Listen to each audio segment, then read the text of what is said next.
Clem left on the 14th of September, 1887, which was a Thursday, which was 3 days before the corn needed to come in. He did not say goodbye to Wren. He said goodbye to the mule, which was his, and he took the mule and the good axe and the money he had kept in the flour tin without my knowing. And when I came out from the root cellar at 6:30 in the morning with the slat basket on my arm, the yard was empty in a way that a yard is only empty when a decision has been made. I stood there in the September cool, the basket hanging off my wrist, and I looked at the place where the mule had stood every morning for 4 years. And I understood that the mule was not coming back, which meant the man was not coming back, which meant that the 40 acres of bottomland corn was going to stand and dry and drop and be lost, because I did not have the means to bring it in alone. The light was thin and gray, and it came through the hickory trees at the east edge of the property in long level slants. And somewhere in the timber a woodpecker was working at a dead snag, and the ordinary world continued its ordinary morning without any acknowledgement of what had happened in that yard before daylight. I did not know that morning that the corn would not matter. I did not yet understand that what my father had whispered to me over a candle in the dark of a Missouri cave when I was 9 years old, and he was still alive to whisper anything, would be worth more in the winter coming than every bushel Clem Sheld had ever put in a crib. I did not understand that the ground I was standing on, the hill rising behind our cabin with its 2 limestone mouths open to the south, was not a liability, but a gift so particular and so cold-tested that I would not have words for it until a man named Duff Crane gave me the words, though not the ones he intended. The Drury Hills of southern Missouri sit on a shelf of limestone so old it remembers the sea. My father, Amos, had worked mine drifts in those hills for 30 years, not for silver or lead, but for the County Road Commission, which needed fill and facing stone, and he had spent those 30 years learning what the rock could do and could not do, and what it gave freely to those who listened to it. He took me underground on a Saturday in March of 1869, when I was 9, and he held the candle up against the cave wall, and he put my hand flat on the stone and he said to feel it. The stone was warm. Not warm the way a hearthstone is warm from fire, but warm the way a sleeping body is warm from within. He said, "The earth is a stove with no chimney, Nora. It burns all the time. You cannot see the fire and you cannot smell it, but if you put your hand on the stone, you will feel it every time." He was a careful man, my father, with a surveyor's habit of precision and a Drury Hills native's particular tenderness toward the ground. He had grown up in a cabin not 3 miles from the hill where I would later dig, and his own father had used a single shallow cave for cold storage in the summers. And Amos had watched that cave as a boy and begun to notice what a child notices when she has no preconceptions to smooth things over. And what she noticed was that some days the cave breathed out cool air, and other days it breathed out warm, and that the warm days were always the days when the wind had swung to the north. He had spent years turning that childhood observation over, like a stone in his hand. And by the time he took me into that cave in 1869, he had a name for what he had figured out, and a language for it, though the language was his own, and not the language of any book. He said that a cave with 2 openings was a different creature from a cave with 1, the way a house with 2 doors was different from a house with 1, because when you had 2 doors, you had a direction, and direction was the whole thing. Cold air is heavy, he said. It sinks and it pools. Warm air rises.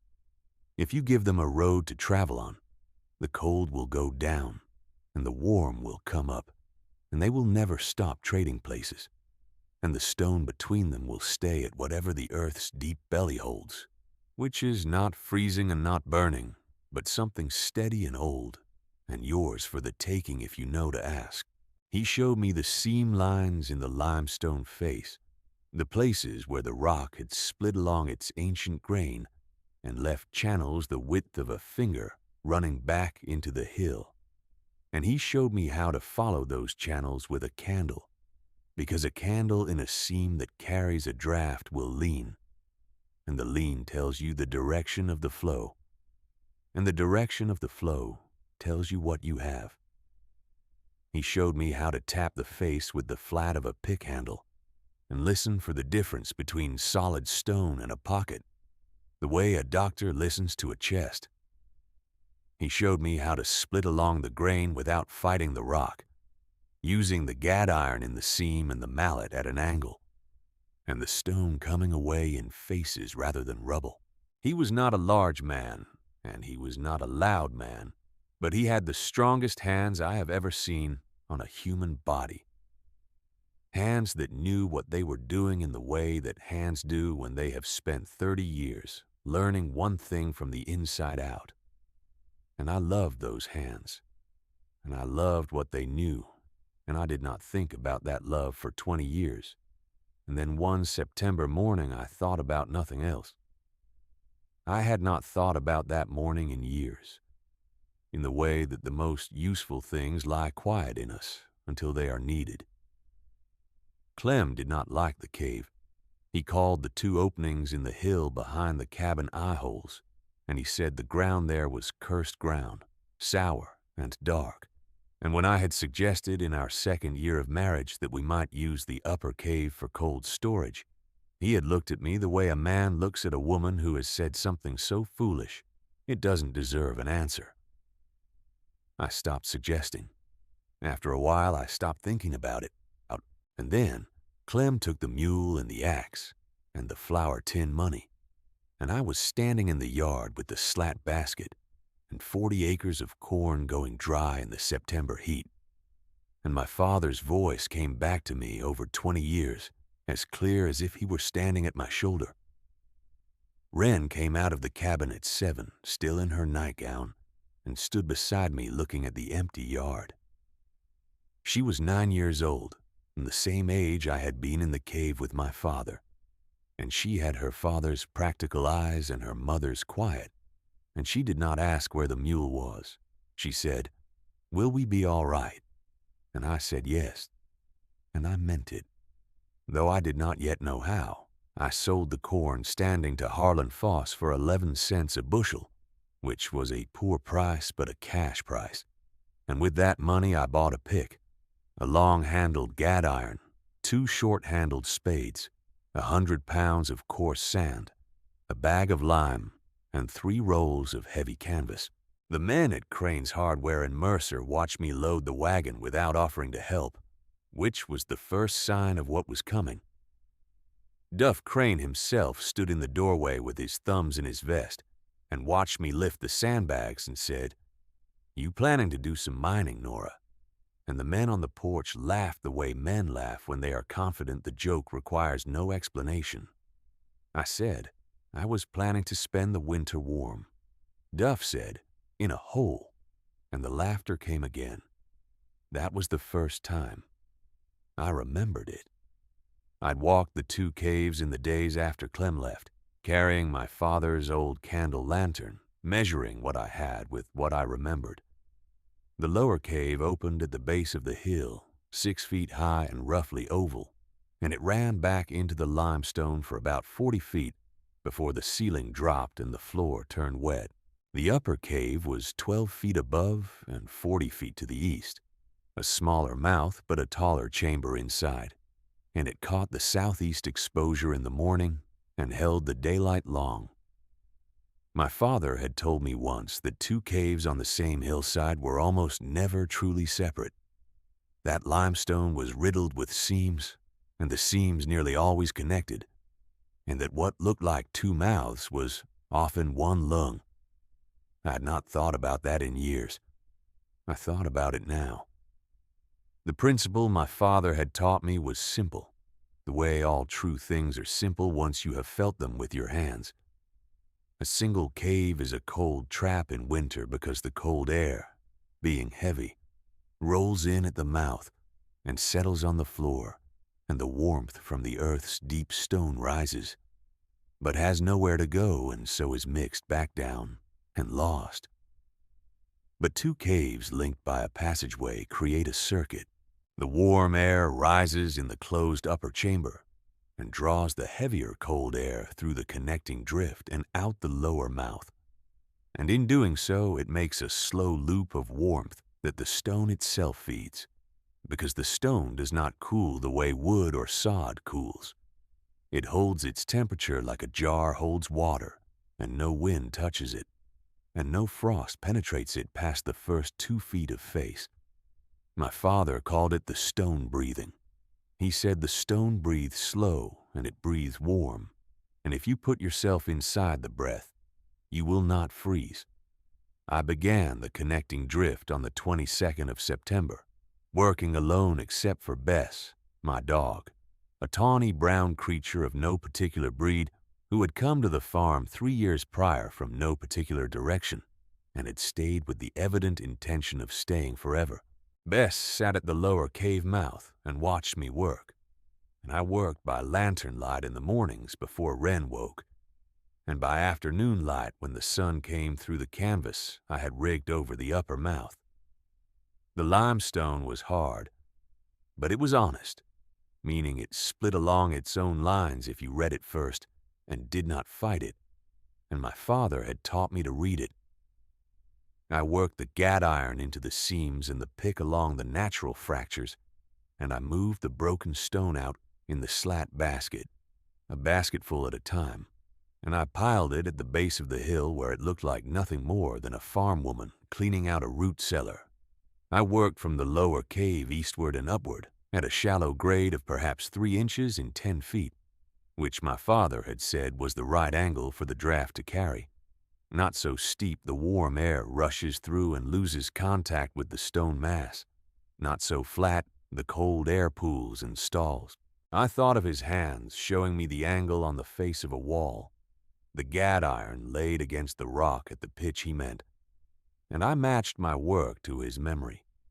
Wren carried water to me at mid-morning and sat at the lower cave mouth, watching with her steady eyes.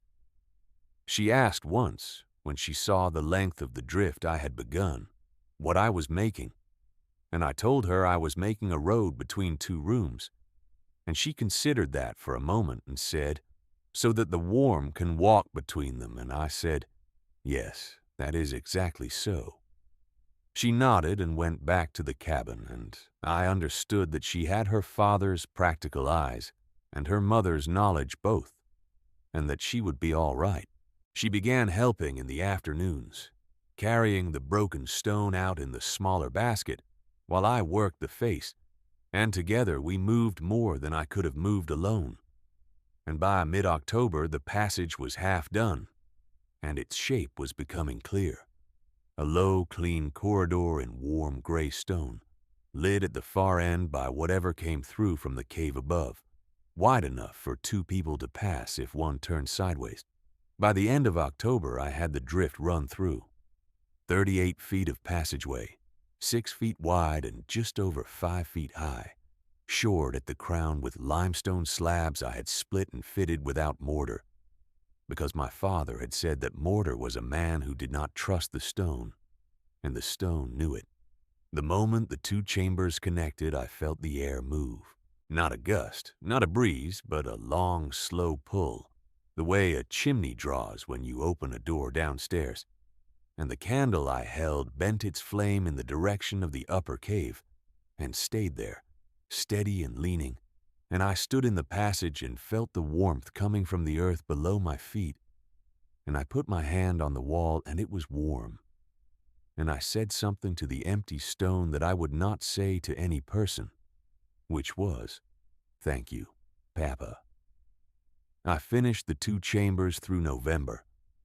I laid the floor of the upper cave with clean sand and fitted it with a small iron stove whose pipe I ran back into the stone through a natural chimney crack my father would have known to look for, and that I found because I knew to look. I hung canvas at both mouths and fitted the upper entrance with a door of split oak I made myself.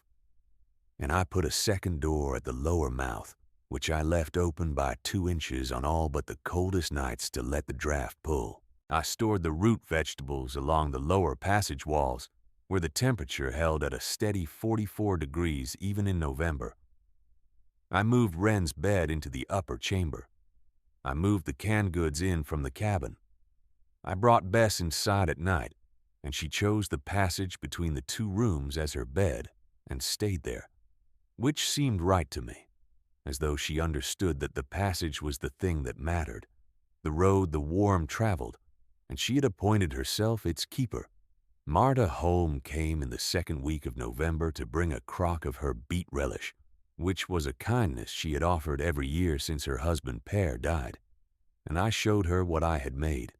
Marta was a Norwegian woman of 55 who had come west with Per in 1871 and who had outlasted him in 2 bad harvests and a fever year, with what I could only call a severe and practical good cheer.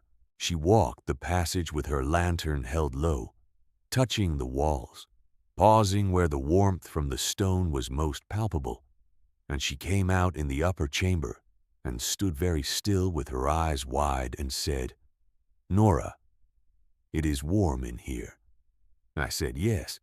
She put her hand on the wall and held it there a long time, as if she were pressing a palm to the face of something sleeping, and then she looked at me and said, "This is good work."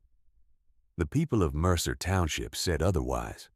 Word had spread, the way word does in a place where there is not much else to carry, and by November the 2 caves and the passage between them had a name. Duff Crane had given it the name.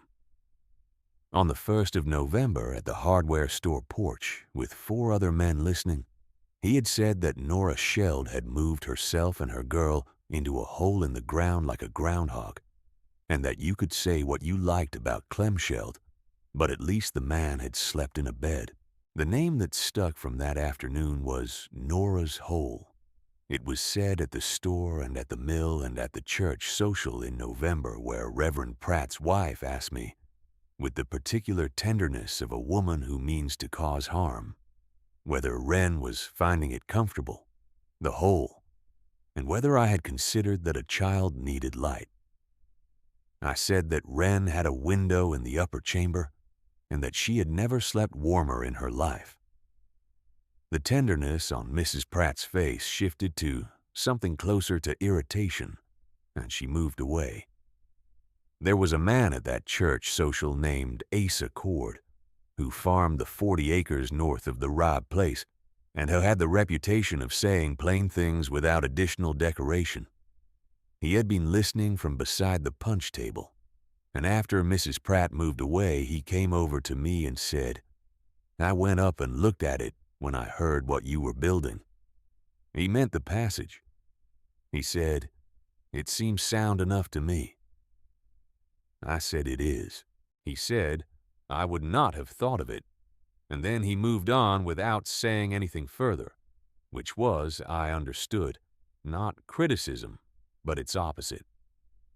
Marta told me later that she had heard him say the same thing to 2 other men, and that both men had changed the subject quickly, which was how an idea got silenced in Mercer Township, not by argument but by a door closing before the thought could come all the way through.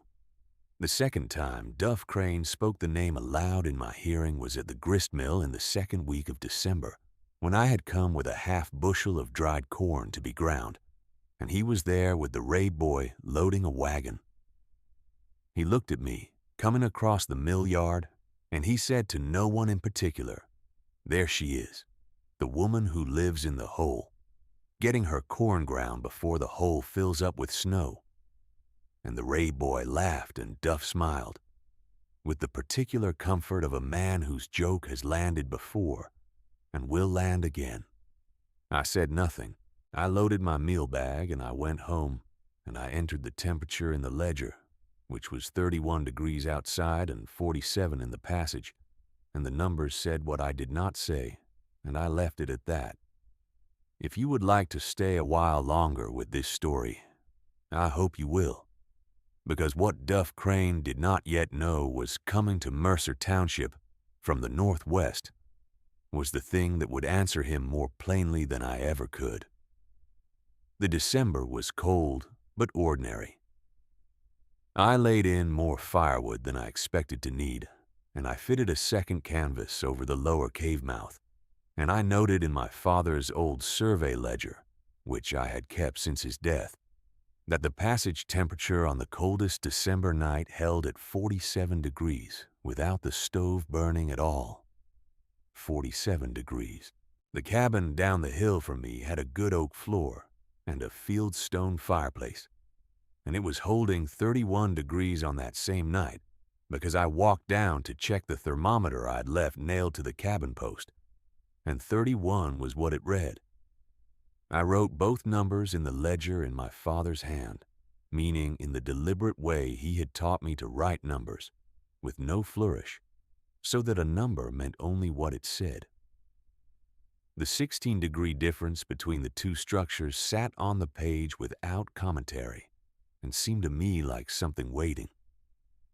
The 3rd of January, 1888 came in gray. By the 6th, the temperature in Mercer Township had dropped to 4 degrees above zero, and a wind had come in from the northwest that did not stop. It did not come as a blizzard. It came as a sustained, determined cold, the kind that does not announce itself with drama but simply arrives and stays, the way an unwanted creditor arrives and sits in the chair by the door and gives no sign of leaving. By the 8th of January, the temperature was -6. By the 10th, it was -11.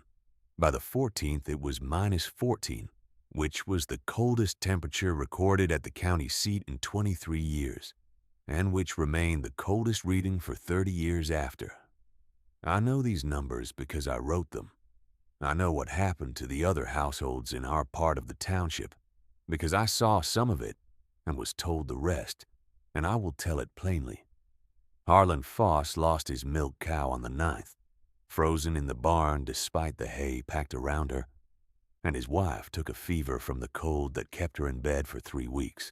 The Pratt farm, which had a newer cabin with better chinking, burned through 2 cords of wood in the first 10 days, and then began burning furniture. The chairs first, then the parlor bench, then the legs of the good table, until the table sat on the floor like an animal that had lain down and could not get up.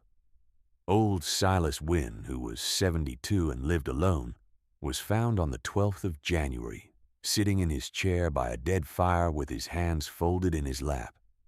And though they said it was peaceful, I do not know who decides that. 2 other families, the Moores and the Cheevers, lost children to the cold fever that settled in the lungs when the cabins could not be kept above freezing. 7 families in our part of the township lost livestock they could not afford to lose. 3 families lost a member before the 3rd week of January was done. In the upper chamber of my cave on the night of January 14th, the temperature was 49 degrees. 11 people were sleeping. The night of the 12th, Marta came to me through the snow with her shawl wrapped twice around her head and her face white and pinched, and behind her came her neighbor's family, the Loess family, a man and his wife, and their 2 young children, who had burned through their wood and had no more. I opened the lower cave mouth and brought them in. The Loess children stopped crying within 10 minutes of coming through the passage, which is what warmth does to a child who has been cold long enough. By the morning of the 14th, I had 11 people in the 2 chambers and the passage. Marta, the Loess family of 4, old Harlan Foss and his wife, after I walked down to bring them, 2 young men from the Reb farm whose cabin roof had taken on too much snow, and Wren and Bess and me. The stove burned 4 hours that night, and the passage temperature held at 49 degrees. Outside, it was -14. The difference between those 2 numbers is 63 degrees, and I wrote that in the ledger without comment because no comment was needed. Bess moved between the chambers all night, checking each sleeping person in turn, which was her custom and her nature. And each person's hand went out to her in the dark and found her warm and solid. And I was glad of her for reasons I could not have named, but felt as clearly as the warmth in the stone walls.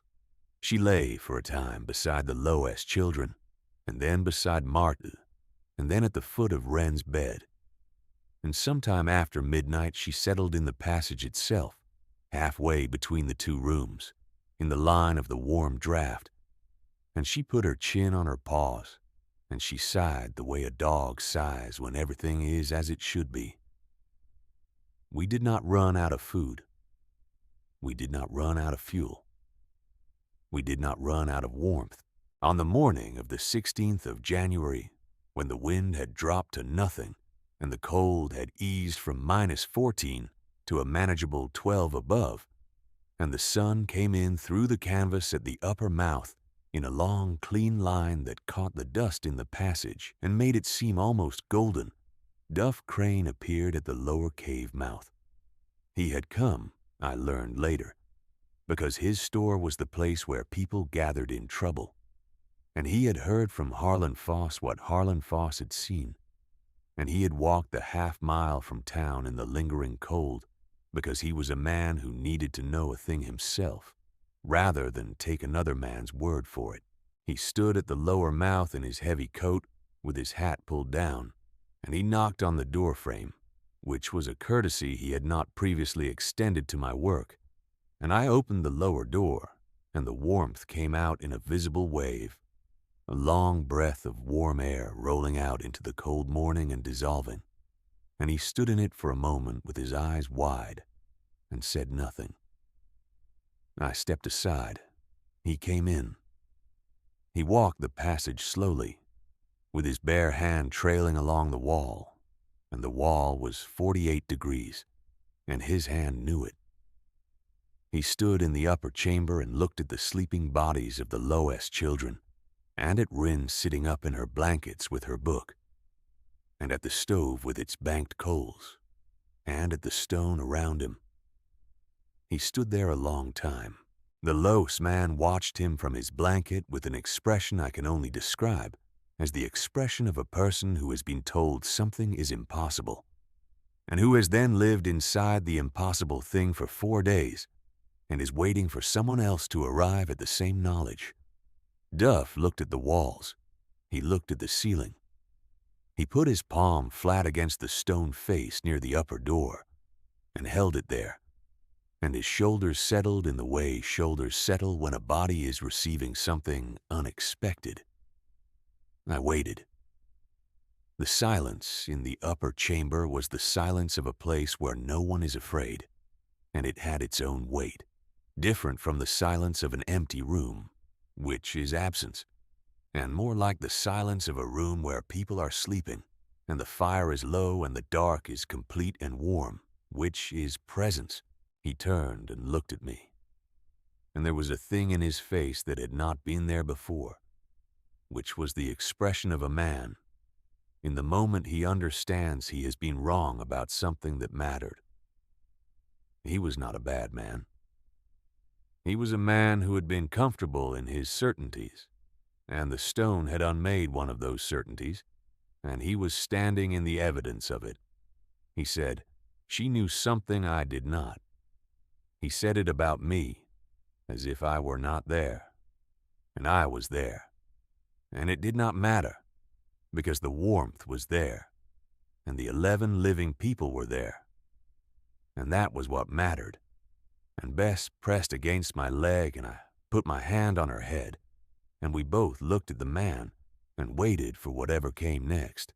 What came next was a long winter that broke in March, as winters do. What came next was Duff Crane returning to the lower cave mouth on the 21st of January with his second cousin Ned, who was a carpenter, and asking me to walk through the passage again and explain what I had done and why. And I did, using my father's words and my father's idea of the stone breathing. And Ned listened with his head tilted and his pencil working in a small notebook.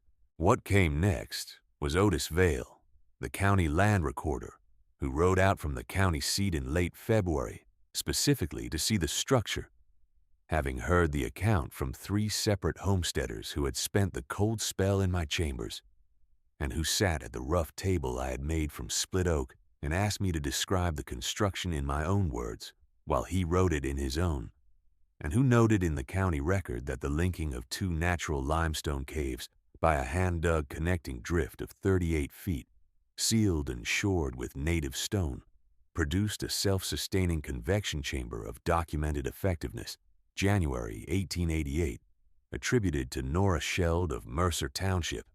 Learned method of Amos Drury, mine surveyor. Deceased 1881.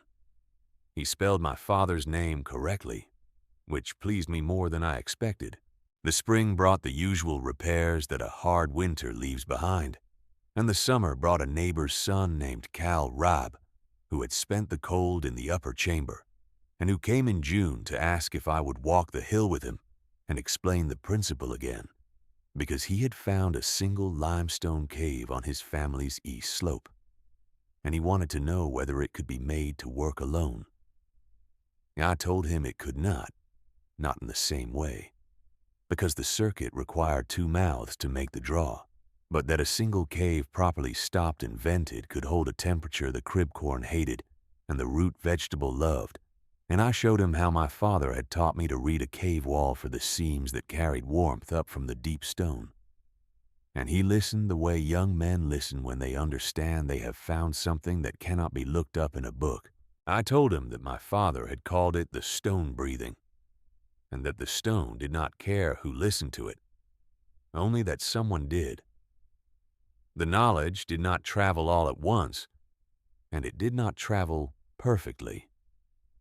By the summer of 1889, there were 4 additional connected drift structures in Mercer and the adjacent townships, of which 2 were well made, and 2 were imitations of the visible form without the underlying principle, the connecting passages too narrow, and the shoring too light, and the mouths placed without regard for the prevailing direction of the cold, and those 2 failed to perform as they should have, and their builders said the method was unreliable, which is what people say when they have copied a thing without understanding it. The 2 that were made from understanding held. Cal Robb's 2-cave structure on the east slope held 30 years, and his daughter after him used it for root storage and taught her own children the principle. And when she was old, she told a county historian that her father had learned it from the woman on the Sheld place who had spent a terrible winter warm when no one else could manage it. And the historian wrote it down. And what was written down was not quite right in the particulars, but right in the essential shape, which is often the best a piece of knowledge can do when it travels from one person to the next. Duff Crane became, in his way, a fair-minded man about what he had seen. He did not become loud about it. He did not come to me and say he had been wrong in so many words, beyond what he had said that morning in the upper chamber. But he stopped saying Nora's hole, and he stopped saying it in front of other men. And when the county assessor came through in the summer of 1888 and noted the structure in his survey as an unusual improvement to the property, Duff told him that it was good work and that the woman who had built it knew what she was about. This was told to me by Marta, who had it from Ned the carpenter, and I received it as the correction it was, which was the only form of correction I had wanted.